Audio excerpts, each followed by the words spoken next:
Indonesia dianugerahi dengan berbagai macam kekayaan alamnya, salah satunya dari sektor mineral. Ini dapat dilihat dari banyaknya perusahaan tambang yang ada di Indonesia. MindID sebagai BUMN holding industri pertambangan yang menaungi anggota-anggotanya seperti PT Antam Tbk, PT Bukit Asam Tbk, PT Freeport Indonesia, PT Inalum Persero, PT Timah Tbk, dan PT Vale Indonesia Tbk. Bersama berkomitmen untuk menciptakan nilai tambah komoditas tambang yang dikelolanya untuk membangun peradaban yang lebih baik di Indonesia.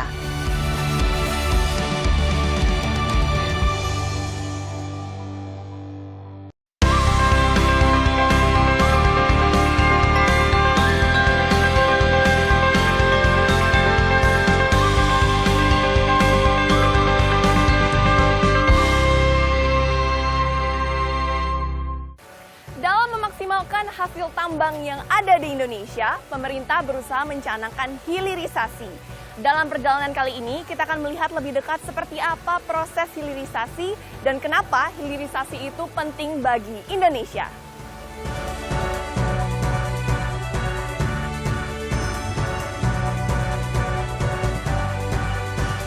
MindID sebagai holding industri pertambangan di Indonesia memiliki mandat dari pemerintah untuk melaksanakan hilirisasi. Untuk itu, saya mengunjungi salah satu proyek hilirisasi yang dijalankan oleh MindID melalui PT Freeport Indonesia di Gresik, yaitu Manyar Smelter Project. Saya akan mengobrol lebih lanjut lagi mengenai hilirisasi nanti dengan Pak Dani, selaku Direktur Hubungan Kelembagaan MindID. Halo Pak Dani. Pak Dani, saya mau tanya seperti apa sih mandat yang diberikan oleh pemerintah kepada MindID sebagai holding BUMN pertambangan di Indonesia? Terima kasih Mbak. Jadi ada 3 mandat besar ya MindID yang itu diamanahkan oleh pemerintah kepada kita. Pertama adalah penguasaan cadangan sumber daya alam. Ini sesuai dengan mandat konstitusi Undang-Undang Dasar 1945 pasal 33, bumi, air, kekayaan alam untuk dikelola oleh negara dan dipergunakan sebesar-besarnya untuk kemakmuran seluruh rakyat Indonesia. Itu yang pertama. Yang kedua adalah penguatan hilirisasi. Karena hilirisasi sebagai bentuk dari pengejawantahan sebuah ekosistem bisnis untuk masuk kepada downstream. Nah, hilirisasi adalah rangkaian dari ekosistem downstream di mana kita mengolah bahan tambang itu menjadi barang setengah jadi dan barang jadi dalam bentuk nilai tambah ekonomis. Yang ketiga, mandat yang ketiga adalah bagaimana kita bisa menjadi market leader di dalam pengelolaan industri pertambangan agar kita menjadi world class company. Untuk menjadi perusahaan kelas dunia, kita harus punya best practice yang clear untuk kita bisa menyusun sebuah roadmap menjadi world class. Inilah amanah besar yang harus kita tuntaskan. Baik Pak, jadi itu adalah visi ke depannya begitu ya Pak. Seperti apa sih Pak yang telah diimplementasikan atau contoh-contoh nyata yang sudah terjadi ataupun bahkan yang sedang digarap saat ini dari ketiga mandat tersebut? Yang pertama, untuk penguasaan cadangan. Kita tahu bahwa cadangan kita itu masih besar. Kita harus fokus dengan cadangan yang besar ini untuk kita kelola. Kita tidak boleh membiarkan sekecil apapun aset negara yang berisi kekayaan yang tidak diutilisasi dengan baik. Nah, setelah diutilisasi diapakan? Dimonetisasi. Untuk apa? Agar kita bisa memberikan value creation, nilai tambah yang terbaik bagi rakyat. Maka kewajiban dari MindID adalah melakukan eksplorasi agresif untuk bisa dipergunakan bagi kemakmuran rakyat Indonesia. Karena kita membawahi grup BUMN besar kayak Freeport, Antam, Bukit Asam, Inalum, Timah, Vale. Ya. Jadi pertama, sebagai pengejawantahan dari mandat pertama untuk eksplorasi agresif adalah bagaimana capital expenditure kita arahkan untuk menekankan kepada roadmap eksplorasi, ya, memperluas, memperbesar size daerah-daerah yang belum tereksplorasi dengan baik. Baik Pak, tadi kan Bapak sempat sebut hilirisasi. Ini kan memang sedang sangat amat didorong oleh pemerintah ya Pak. Tapi sebenarnya dalam terminologi pertambangan gitu ya Pak, apa sih sebenarnya arti dari hilirisasi ini? Hilirisasi adalah bagaimana bisa menciptakan produk-produk nilai tambang yang memiliki nilai tambah ekonomis, nilai daya saing, dan nilai pasar. Sehingga kita bisa mendrive ekosistem industri yang dihasilkan dari produk-produk pertambangan. Nah, Pak Jokowi punya visi yang sangat besar, yang ingin generasi bangsa ini menuju generasi emas 2045 punya ketahanan dan kemandirian pengelolaan sumber daya alam yang tidak tergantung kepada negara-negara di luar, tidak tergantung kepada ekosistem impor. Nah, selama ini kita jual nikel. Ya. Begitu dia dirubah menjadi ferronikel, itu nilainya 10 kali lipat. Begitu dari nikel dirubah menjadi hasil tambang yang untuk menjadi mensuplai bahan baku untuk buat baterai, itu naiknya bisa 60 kali lipat. Jadi tidak hanya barang mentah begitu ya Pak, tapi menjadi barang... Nah, itulah perlu dibuat, diproses di dalam ekosistem yang namanya smelter. Seperti yang kita lihat sekarang. Ini smelter yang dimiliki oleh PT Freeport Indonesia di bawah Mind ID Group. Untuk apa? Untuk mengelola hasil tambang yang sudah ditambang oleh Freeport. Ada tembaga, emas, turunan-turunan emas, ada silver, segala macam. Itu diolah nih di sini, di smelter ini. Diolah jadi apa? Diolah jadi barang setengah jadi untuk bisa diekspor. Jadi ada value added-nya. Ada value added-nya, jadi bukan mentah lagi. Jadi ini akan menaikkan economic growth dari daerah. Nah, dengan adanya smelter ini, multiplier efeknya selain pertumbuhan ekonomi daerah, industrialisasi ekosistemnya, tapi juga ada apa lagi? Adalah mitra-mitra binaan yang dihasilkan dari pekerjaan lapangan di sini juga akan naik kelas semuanya. Inilah visi besarnya Mind ID yang harus kita kejawantahkan dengan konsisten, dengan terstruktur, dengan milestone yang benar. Komitmen pemerintah tidak hanya meminta kita Mind ID menginvestasikan untuk kegiatan smelter, untuk hilirisasi, tapi juga pemerintah memberikan insentif-insentif, kemudahan-kemudahan agar kita bisa agresif melakukan investasi pembangunan smelter untuk membentukkan nilai tambah tadi, batu bara, ya kan? Yang melakukan gasifikasi DME itu 0%, dapat royalti 0%. Nikel yang berkalori rendah atau ilmate, nikel ilmate, itu dapatkan dispensasi keringanan royalti 2%. Ya, ini kan sangat menguntungkan dari sisi ekonomi. Baik Pak, terima kasih Pak Dhani atas waktunya. Sama-sama Pak, baik. Setelah mengobrol tentang hilirisasi, saya masih ingin tahu bagaimana hilirisasi dari smelter milik PT Freeport Indonesia ini. Jadi saya masih akan di sini untuk mengobrol mengenai hilirisasi di smelter yang sedang dibangun ini.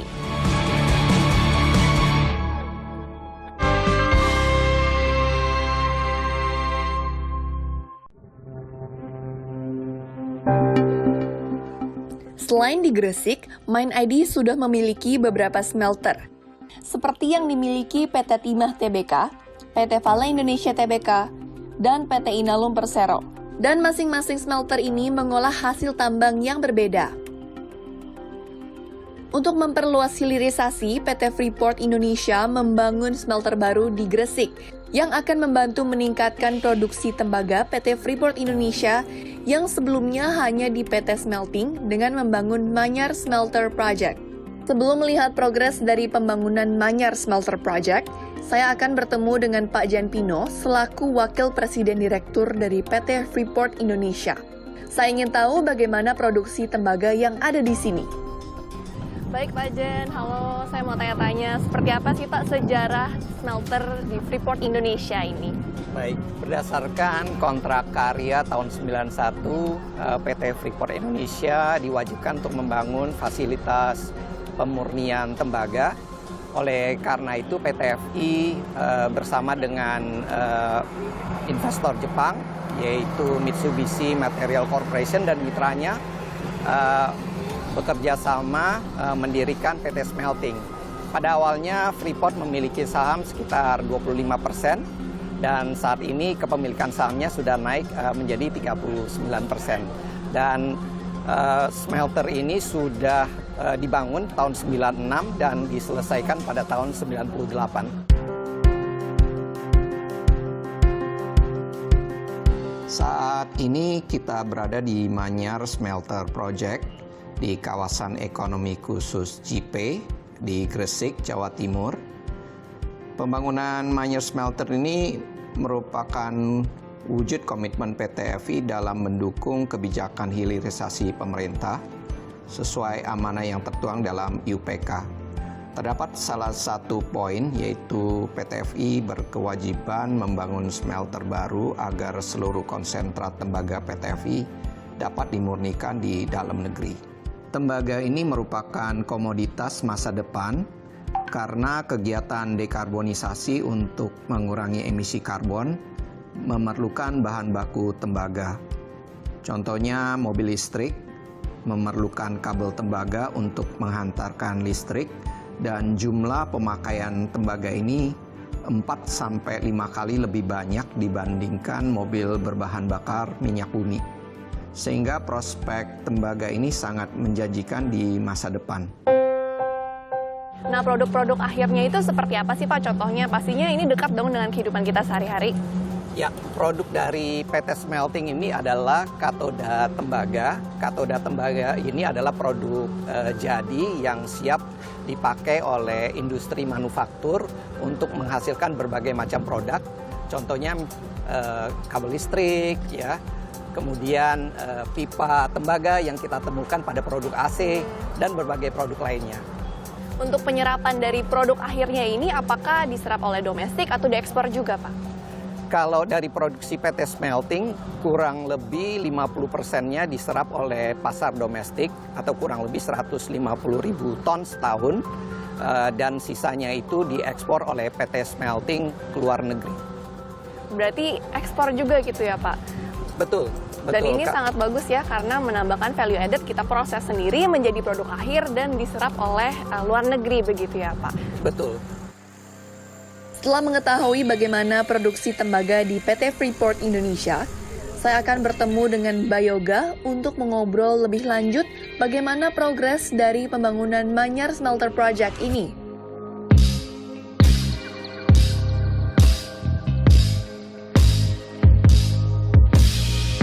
Baik Mbak Yoga, kita kan udah sampai di sini nih. Tadi saya lihat banyak banget nih area di sini kan ada pembangunan dan segala macam. Mungkin boleh jelaskan kita ini sedang di mana dan proyek yang sedang dibangun ini apa? Oke, Mbak Mercy. Jadi saat ini kita sedang berada di Manyar Smelter Project, berada di Manyar, Gresik. Ini adalah proyek smelter yang kedua dari PT Freeport Indonesia. Proyek ini sesuai dengan kesepakatan dengan pemerintah, sesuai dengan S-curve-nya nanti pada Desember 2023 secara konstruksi akan selesai, kemudian akan dilanjutkan dengan pekerjaan pre-commissioning dan commissioning. Selanjutnya nanti akan ada dimulai produksi yang pertama pada Mei 2024. Oh ya Bu, saya dengar katanya limbahnya yang dihasilkan dari sini itu diolah kembali begitu ya Bu. Mungkin boleh diceritakan seperti apa Bu? Baik, mengenai limbah konstruksi ya, kami berusaha supaya limbah akhir yang dari proyek di Manyar Smelter ini tidak langsung semuanya dibuang di tempat pembuangan akhir. Kemudian kita berusaha mengajak komunitas di sekitar kawasan industri JP ini di mana Manyar Smelter berada untuk mengelola limbah itu. Jadi kita mendaur ulang. Pada hari Sabtu tanggal 19 November kemarin, PT FI bersama dengan Yayasan Takmir Masjid Manyar dan pemerintah Gresik ya, meresmikan PTB. PTB ini adalah Pusat Transformasi Bersama, di mana di situ nanti sebagian besar dari limbah konstruksi yang berasal dari Manyar Smelter Project ini dibawa ke sana untuk kemudian dikelola. Jadi ini merupakan kesempatan untuk masyarakat di sekitar Manyar untuk mendapatkan advantage juga dari proyek kami. Jadi dari situ kemudian mereka bisa menghasilkan, bisa mendaur ulang sampah tersebut menjadi barang yang lebih bermanfaat, upscale ya istilahnya ya. Dan keuntungannya itu dikembalikan kepada masyarakat melalui Yayasan Yatamam tadi. Jadi kemudian diserahkan kembali kepada mereka untuk pengelolaannya sepertinya. Nah, untuk smelter Manyar ini Bu, perbedaannya apa sih dengan smelter existing yang sudah ada di Gresik itu? Betul, itu kita ada perbedaannya. Jadi PT Smelting merupakan smelter yang pertama dari PT Freeport Indonesia bersama dengan Mitsubishi. Kapasitas produksinya di sana 1,3 DMT. Sementara di Manyar Smelter ini kita sedang membangun smelter yang memiliki kapasitas 1,7 juta DMT. Dari Manyar Smelter, komplek Manyar Smelter ini secara keseluruhan kita menghasilkan 3 produk utama ya. Pertama katoda tembaga, yang kedua emas dan perak murni Batangan. Ya, Mbak Yoga, kita kan tahu ya sekarang ini pemerintah sedang gencar nih sangat mendorong hilirisasi begitu ya. Harapannya seberapa besar smelter di Manyar ini bisa berkontribusi terhadap hilirisasi di Indonesia? Sangat signifikan terhadap proses hilirisasi di Indonesia, khususnya untuk industri tembaga di Indonesia ya.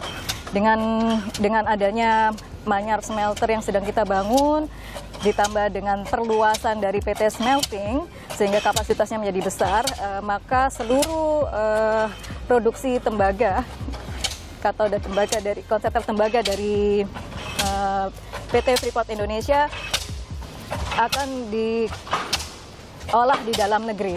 Dengan cara ini juga diharapkan kita bisa mendorong industri hilir pengolahan tembaga dan turunannya di Indonesia, di mana ini pada akhirnya akan memberikan kontribusi secara ekonomi ya, secara luas kepada bangsa kita. Dan kita juga akhirnya bisa lebih mandiri begitu ya Bu, dengan adanya dorongan hilirisasi ini gitu, dan selain dari industrialisasi tentunya bisa mengupskill masyarakat dan tentu juga menggandeng komunitas gitu ya Bu. Ya.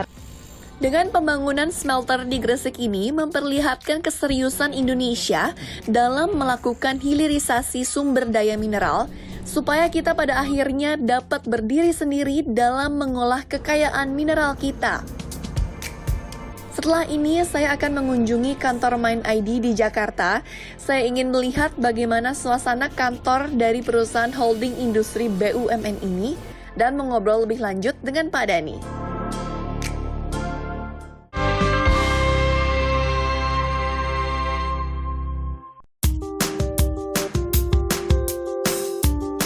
Untuk melengkapi perjalanan saya mengunjungi kantor Mind ID di Jakarta. Saya akan mengobrol lagi dengan Pak Dhani untuk membahas apa peran dari Mind ID sebagai holding industri pertambangan di Indonesia. Permisi. Halo Pak Dhani. Silakan masuk. Coba. Pak Dhani, kita ketemu lagi. Baik Pak, gimana Bapak kabarnya? Baik, alhamdulillah baik. Baik Gimana, Pak, kita boleh ngobrol-ngobrol ya Oh, Pak? boleh. 24 jam terbuka. Tapi enak kita ngobrol di luar kali ya, supaya cari udara seger. Baik, Ya kan? Pak. Ayo, mari. Kan belum pernah lihat kantor kita kan? Tapi kita jalan-jalan. Izin membuka masker ya. Oh iya, silakan Mbak, silakan. Baik Pak Dhani, kita kan Ya. sudah melalui tahun 2022 yang cukup dinamis dan mungkin bisa dibilang juga cukup challenging begitu ya Pak. Bagaimana upaya dari Mind ID sebagai holding BUMN pertambangan Indonesia untuk meningkatkan terus kinerjanya? Pertama, kita melihat penekanan kepada cost leadership dan cost efisiensi.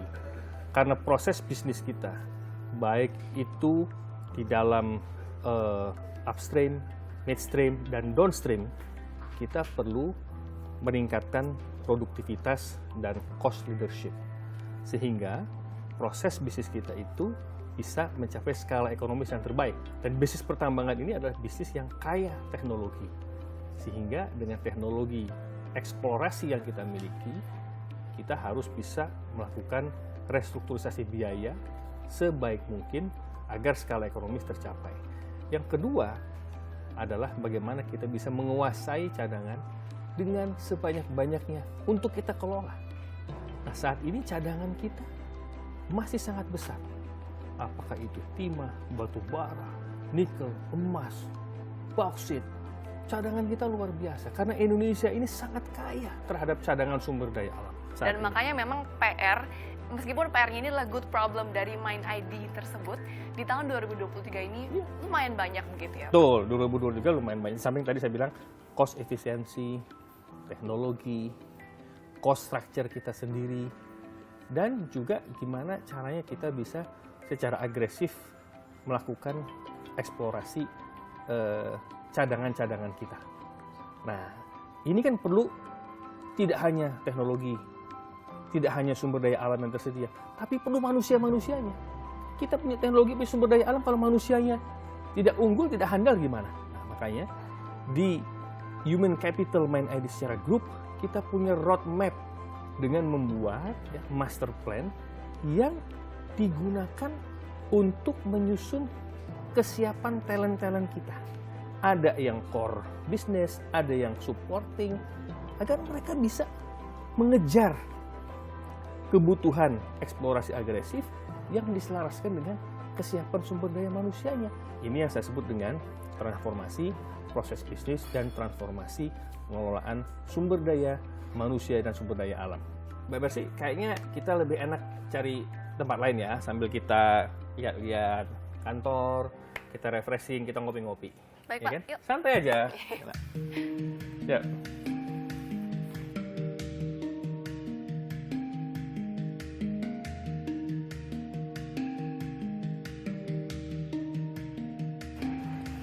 Baik, Pak Dhani. Ya. Di tahun 2023 ini apa sih target yang ingin dicapai oleh Mind ID dan anggota-anggotanya? Ya, kita tadi saya sampaikan ya, pertama kita bersyukur tadi. Yang kedua, kita optimis. Kita mengelola ini, pimpinannya ini harus optimis. Gimana kita bisa menggerakkan sumber daya manusia kita yang hebat-hebat nih. Ini, Mbak Mercy, ini menjelang malam nih, mereka masih produktif kerja. Menunjukkan apa? Optimisme dan dedikasi mereka untuk masa depan yang lebih baik. Lalu 2023 ini, kita mesti ngapain? Yang pertama, jadi ada beberapa spot-spot yang belum terutilisasi dengan baik, Mbak Mercy.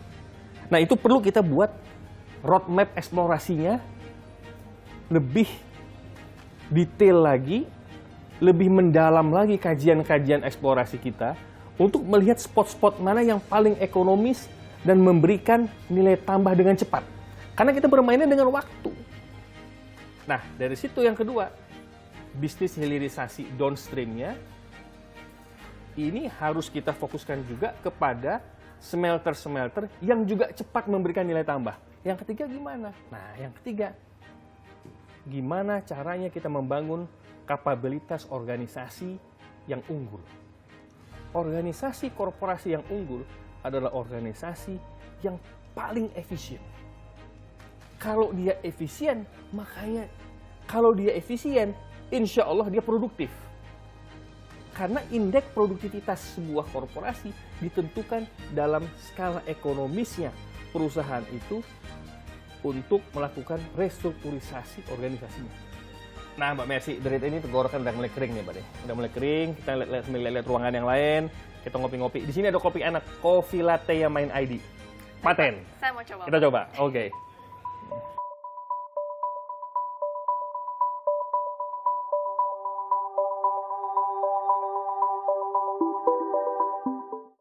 Baik, Pak Dhani, tadi kan kita udah ngebahas banyak banget gitu ya Pak, gimana sih upaya-upaya dari Mind ID, kemudian target-targetnya di tahun 2023 ini. Nah, pembentukan holding BUMN ini kan sebenarnya sesuatu yang cukup baru begitu ya Pak, merupakan terobosan secara sektorial baru dibentuk begitu ya Pak. Mungkin masih ada yang bertanya-tanya begitu Pak, kenapa sih harus ada holding BUMN dibandingkan dengan sebelumnya kan memang terpisah-pisah begitu ya, sendiri-sendiri begitu ya Pak. Oke, pertama kita bicara daya saing. Holding itu akan membuat daya saing terhadap korporasi akan lebih cepat menjawab tantangan. Kalau biasanya yang berlaku di anggota, mereka akan fokus kepada operational excellence sebagai bagian yang tidak terpisahkan di dalam kinerja mereka. Tetapi kalau holding, dia berpikir lebih strategik, gimana caranya mendapatkan fundraising agar bisa banyak kita bangun downstream business, smelter-smelter. Gimana caranya kita bisa agresif melakukan eksplorasi dengan teknologi terbarukan. Gimana caranya kita bisa menjawab tantangan net zero emission di tahun 2060. Nah, yang kedua, bahan baku untuk raw materials dan seterusnya. Nah, kita perlu kekuatan ekosistem. Nah, sekarang pemerintah meminta kita untuk mendukung ekosistem EV baterai. Mobil listrik adalah alat transportasi modern Indonesia ke depan. Dan kita siapin, karena bahan bakunya nikel. Nikel jadi baterai, baterai untuk mobil listrik. Nah, yang berpikir itu siapa? Untuk menyiapkan ekosistem itu, EV baterai, mobil listrik, ya holding. Sebagai strategic holding yang aktif melakukan standarisasi, intervensi yang positif ke bawah. Kami ingin menjadi role model yang mengulurkan tangan kepada mereka, memberikan nilai tambah agar mereka bisa sukses mengeksekusi program-program strategis. Inilah tanggung jawab holding. Tadi saya sampaikan, kegagalan anggota grup adalah kegagalan kami di holding. Keberhasilan mereka adalah tanggung jawab kami dan keberhasilan bersama. Baik Pak Dhani, terima kasih banyak. Saya udah belajar banyak banget kali ini, mulai dari hilirisasi, prosesnya seperti apa, kemudian upaya-upaya yang telah dilakukan oleh Mind ID, dan tentunya semoga ke depannya holding BUMN Mind ID ini bisa menjadi world class company di bawah kepemimpinan Anda, dan tentunya sukses selalu untuk Indonesia juga. Begitu ya Pak. Terima kasih Pak. Amin. Semoga kita terus bersinergi untuk Indonesia.